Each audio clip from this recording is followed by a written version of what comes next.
ভাইয়া আমি ওই নাগরদোলায় উঠবো, প্লিজ ভাইয়া আমি ওই নাগরদোলায় উঠবো। দেখ কি জ্বালাই পড়লাম। আচ্ছা আচ্ছা ঠিক আছে ওঠ। ভাইয়া এক্ষুনি চলো না। আরে বিপ্লব, এত বড় দোলনা, তুই যদি এই দোলনায় উঠিস তাহলে তো তুই প্যান্টের মধ্যে হিসু করে দিবি। কেন ভাইয়া? আরে গাধা, যে উঁচু দোলনা, আমার তো মনে হয় অনেক ভয় পাবি। আমি ভয় পাবো না, তুমি ভয় পাবে কিনা সেটা বলো। হাই, আমি ভয় পাবো তাই না? চল এখনই।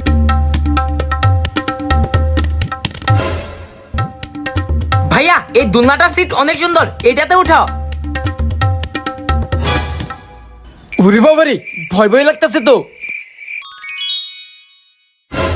ভাইয়া আমার অনেক ভয় লাগতেছে। আমি আগেই বলছিলাম। ভাইয়া ভয়ে আমার হাত পা ঠান্ডা হয়ে আসতেছে, কিন্তু আমি অনেক মজা পাইছি। যাক বাবা, শেষমেশ বেঁচে ফিরে আসতে পারলাম। আমি আগেই বলছিলাম তুই এটাতে উঠলে ভয় পাবি। হ্যাঁ ভাইয়া তুমিই ভালো, একটুও ভয় পেলে না। আচ্ছা ঠিক আছে, তুই একটু দাঁড়া, আমি 2 মিনিটে আসতেছি।